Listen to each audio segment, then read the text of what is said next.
Hello friend, आप सभी का इस न्यू डायमंड कोचिंग क्लासेज में हार्दिक स्वागत है। आज हम लोग क्लास 10th के फिजिक्स के पहले चैप्टर प्रकाश के पार्ट 4 को पढ़ेंगे। इसमें हम लोग का टॉपिक है गोलीय दर्पण से संबंधित परिभाषाएं, जिसमें पहला टॉपिक है ध्रुव। दर्पण का ध्रुव किसे कहते हैं, चलिए इसको समझते हैं। जैसे हम यहाँ पे कह दें कि ये कोई क्या है, एक दर्पण है। इसको मैंने बाहर से पेंट कर दिया। जब बाहर से पेंट कर दिया तो इसे हम लोग बोलेंगे अवतल दर्पण। यहाँ भी हम एक दर्पण लेते हैं, दर्पण लिए, इसको मैंने क्या किया, अंदर से पेंट कर दिया। जब अंदर से पेंट कर देंगे तो इसको हम लोग बोलेंगे उत्तल दर्पण। ये अवतल है और इसका क्या है, उत्तल।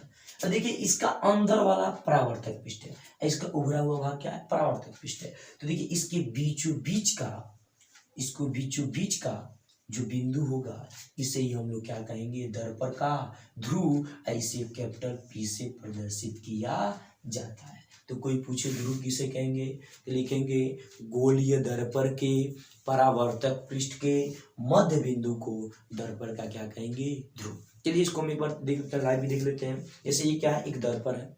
अब दर्पण का ये परावर्तक पृष्ठ है, तो इस परावर्तक पृष्ठ का एकदम जो बीच का बिंदु होगा, एकदम मध्य का बिंदु होगा, उसे हम लोग क्या बोलेंगे, दर्पण का ध्रुव।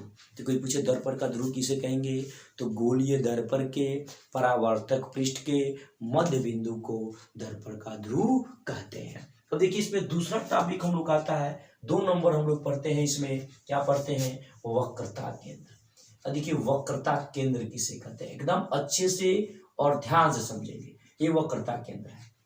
अब देखिए, वक्रता केंद्र है, यदि ये गोलीय दर्पण है, यदि गोलीय दर्पण का मतलब किसी न किसी गोले का क्या है, भाग है। तो मान लेते हैं ये इस प्रकार से गोले का क्या है, भाग है। यानी पहले ऐसे गोला था, अब इसको काट के ये दर्पण बना दिया गया है। इसी प्रकार इसका भी पहले क्या होगा, पहले से गोला होगा और उस गोले को काट कर क्या किया गया होगा, बनाया गया होगा। ये बताइए, इसका कहीं ना कहीं क्या होगा, केंद्र होगा।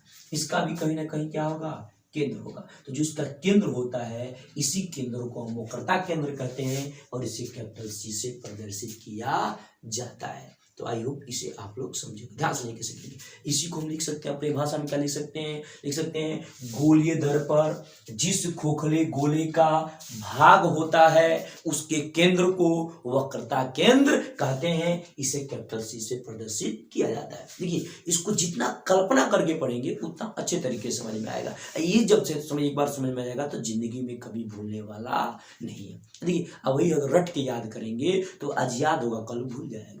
जैसे याद कीजिए, जब हम लोग छोटे क्लास में रहते थे तो जब भी हमें क्या कहा जाता था कि कल टेस्ट है, तो हम लोग तुरंत उसको रट के आ जाते थे। रट के आते थे, क्लास में तुरंत हम भूल जाते थे। तो अपने फ्रेंड से क्या पूछते थे, पहला लाइन बताओगे। जैसा पहला लाइन बताया तुरंत हम लोग याद आ जाता था। तो ये इसको हम लोग बोलते हैं रट्टू विधि।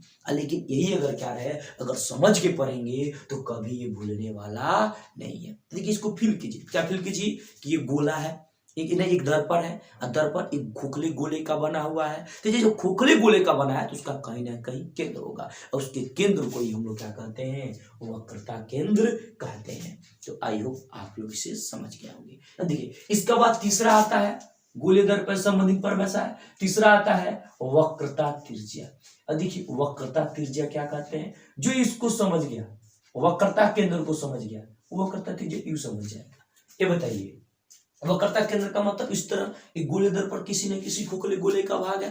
जिस तरह इसकी त्रिज्या है उस तरह, यानी जिस तरह इसका केंद्र है उसी तरह इसकी त्रिज्या भी रही होगी। तो जो उसकी त्रिज्या होती है उसे हम लोग क्या कहते हैं, वक्रता त्रिज्या कहते हैं और इसे आर से प्रदर्शित किया जाता है। तो कोई पूछे वक्रता त्रिज्या किसे कहेंगे, तो अपने भाषा में सिंपल शब्दों में क्या लिख सकते हैं, गोलीय दर्पण जिस खोखले गोले का भाग होता है उसके त्रिज्या को वक्रता त्रिज्या कहते हैं। इसमें केंद्र को तो केंद्र को वक्रता केंद्र कहते हैं, इसमें त्रिज्या को तो त्रिज्या को वक्रता त्रिज्या कहते हैं। इसे आर से प्रदर्शित किया जाता है। अब देखिए, एक और दूसरे शब्द में इसको कैसे बता सकते, दूसरे शब्द में बता सकते हैं गोलीय दर्पण के वक्रता केंद्र और ध्रुव के बीच की दूरी को वक्रता त्रिज्या कहते हैं और इसे आर से प्रदर्शित किया जाता है। तो आई होप इसको आप लोग बहुत अच्छे से समझ गए होंगे। और देखिए, इसका बाद हम लोग का टॉपिक क्या आता है,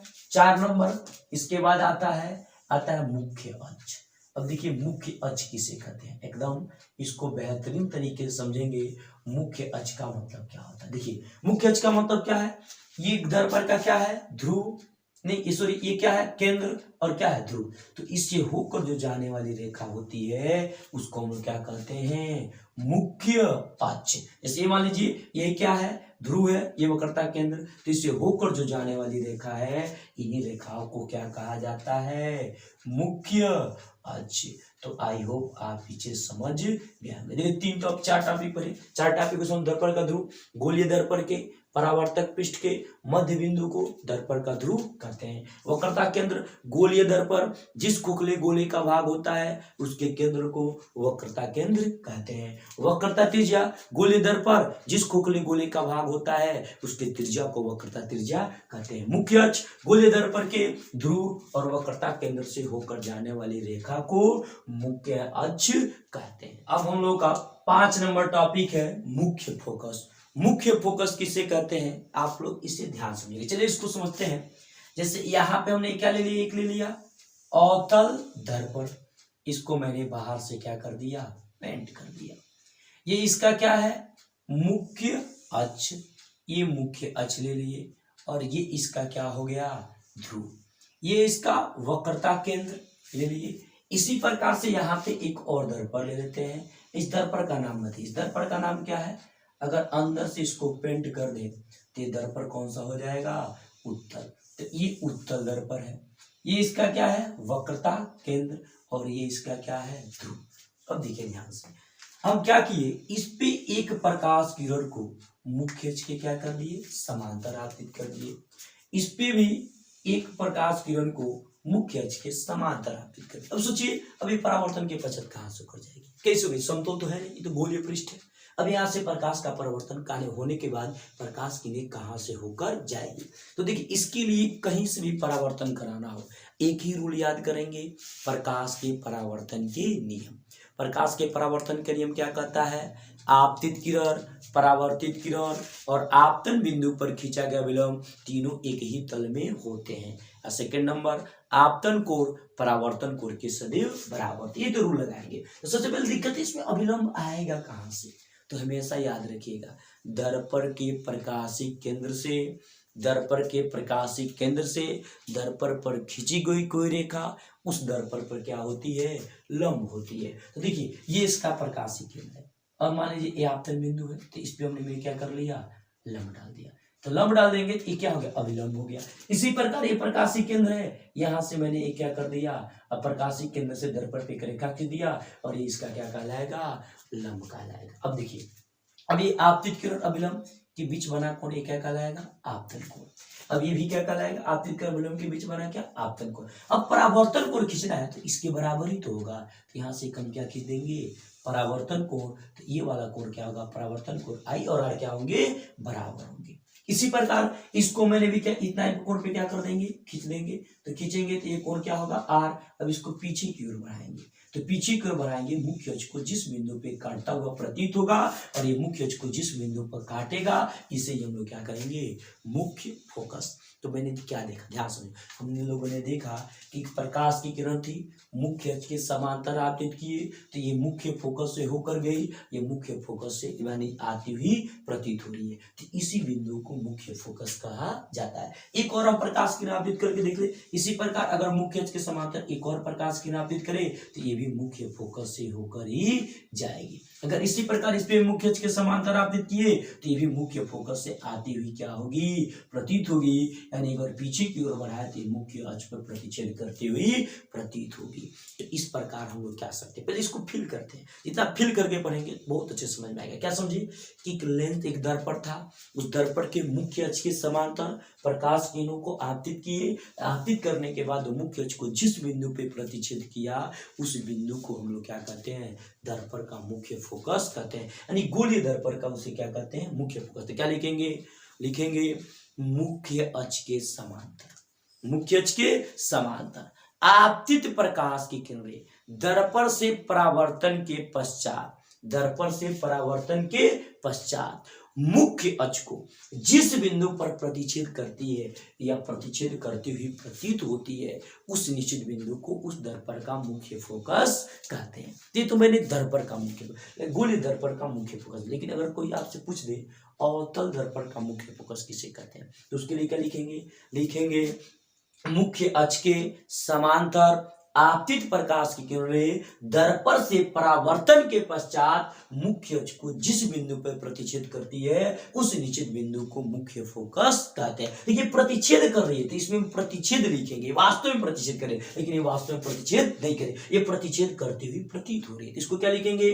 मुख्य अक्ष के समांतर आपतित प्रकाश की किरणें दर्पण से परावर्तन के पश्चात मुख्य अक्ष को जिस बिंदु पे प्रतिच्छेद करती हुई प्रतीत हो रही है, उस निश्चित बिंदु को उस अवतल दर्पण का मुख्य फोकस कहते हैं। देखिए अवतल में प्रतिच्छेद करती है, उत्तल में प्रतिच्छेद करती हुई प्रतीत होती है। तो इस प्रकार उम्मीद आपसे है कि आप लोग इसे अच्छे तरीके से समझ गए होंगे।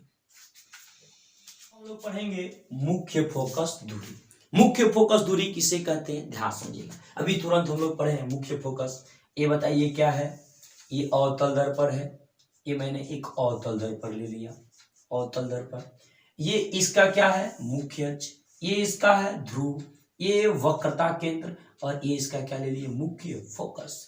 अब यहाँ पे एक और हमने एक उत्तल दर्पण ले लिया, यहाँ पे एक उत्तल दर्पण ले लेते हैं, इसको अंदर से पेंड कर दिए, तो ये बताओ क्या बन गया, उत्तल दर्पण। ये इसका है मुख्य फोकस, ये इसका क्या ध्रुव, सॉरी ये ध्रुव, और ये इसका क्या है यानी वक्रता केंद्र, और ये बताओ क्या है मुख्य फोकस। अब ध्यान समझो, देखो अभी मुख्य फोकस, तो देखो दर्पण के ध्रुव और उसके मुख्य फोकस के बीच की दूरी को मुख्य फोकस दूरी कहते हैं, और इसे स्मॉल एफ से प्रदर्शित किया जाता है। इसे स्मॉल एफ से प्रदर्शित करते हैं और मुख्य फोकस को कैपिटल एफ से प्रदर्शित करते हैं। तो मुख्य फोकस दूरी किसे कहेंगे, दर्पण के ध्रुव और उसके मुख्य फोकस के बीच की दूरी को मुख्य फोकस दूरी कहते हैं, और इसे स्मॉल एफ से प्रदर्शित किया जाता है। तो आई होप आप लोग इसे भी अच्छे से समझ गए होंगे। अब आता है नेक्स्ट यानी 7 नंबर, इसको हम लोग क्या कहते हैं, मुख्य फोकस तल। अब मुख्य फोकस तल क्या कहते हैं, ध्यान समझो, मुख्य फोकस तल। मुख्य फोकस तल किसे कहते हैं, ध्यान समझो, मुख्य फोकस तल किसे कहते हैं। देखिए मुख्य फोकस के अभिलंब, देखिए मुख्य फोकस के क्या है, अभिलंब, यानी मुख्य फोकस के अभिलंबित होकर जो गुजरने वाला तल होता है, यानी जो गुजरने वाला तल यानी ये वाला तल, इस तल को हम लोग क्या कहेंगे, मुख्य फोकस तल। तो कोई पूछे मुख्य फोकस तल क्या कहेंगे, तो मुख्य फोकस के अभिलंबवत गुजरने वाले तल को मुख्य फोकस तल कहते हैं। तो आई होप आप लोग इसे समझ में, तो ये वाला तल क्या है, मुख्य फोकस तल।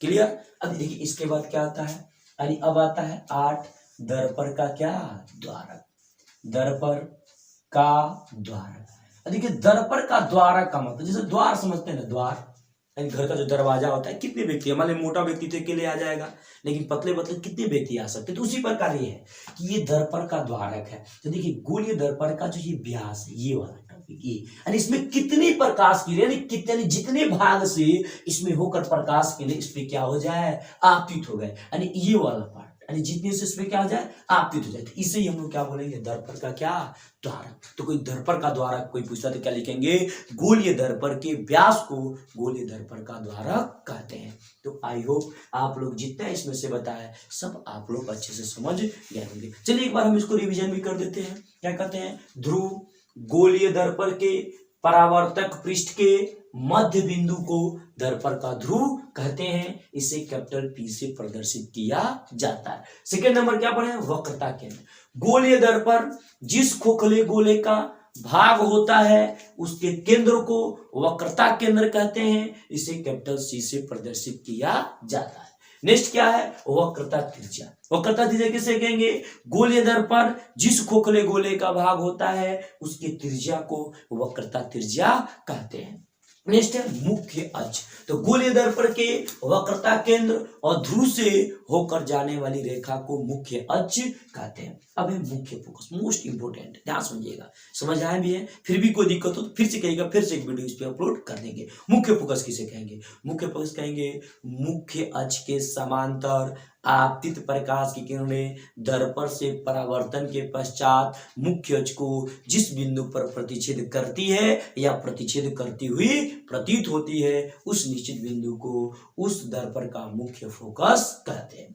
मुख्य फोकस दूरी, गोलीय दर्पण के ध्रुव और मुख्य फोकस के बीच की दूरी को मुख्य फोकस दूरी कहते हैं। मुख्य फोकस तल, गोलीय यानी मुख्य फोकस के अभिलंबवत गुजरने वाले तल को मुख्य फोकस तल कहते हैं। दर्पण का द्वारक, गोलीय दर्पण के व्यास को यानी दर्पण का द्वारक कहते हैं। इस प्रकार ये सारे क्या थे? गोलीय दर्पण से संबंधित परिभाषा है। तो उम्मीद है कि आप लोगों को बहुत अच्छे तरीके से समझ में आया होगा। फिर भी समझ में नहीं आता है तो डिस्क्रिप्शन में दिए गए व्हाट्सएप नंबर पे SMS करके या कॉल करके पूछ सकते हैं या कमेंट बॉक्स में बता सकते हैं। लेकिन अगर आपको ये वीडियो अच्छी लगती हो तो इसको लाइक, सब्सक्राइब और शेयर करना ना भूलें और हमारे चैनल पे बने रहें ताकि आपको लेटेस्ट वीडियो आसानी तक पहुंच सके।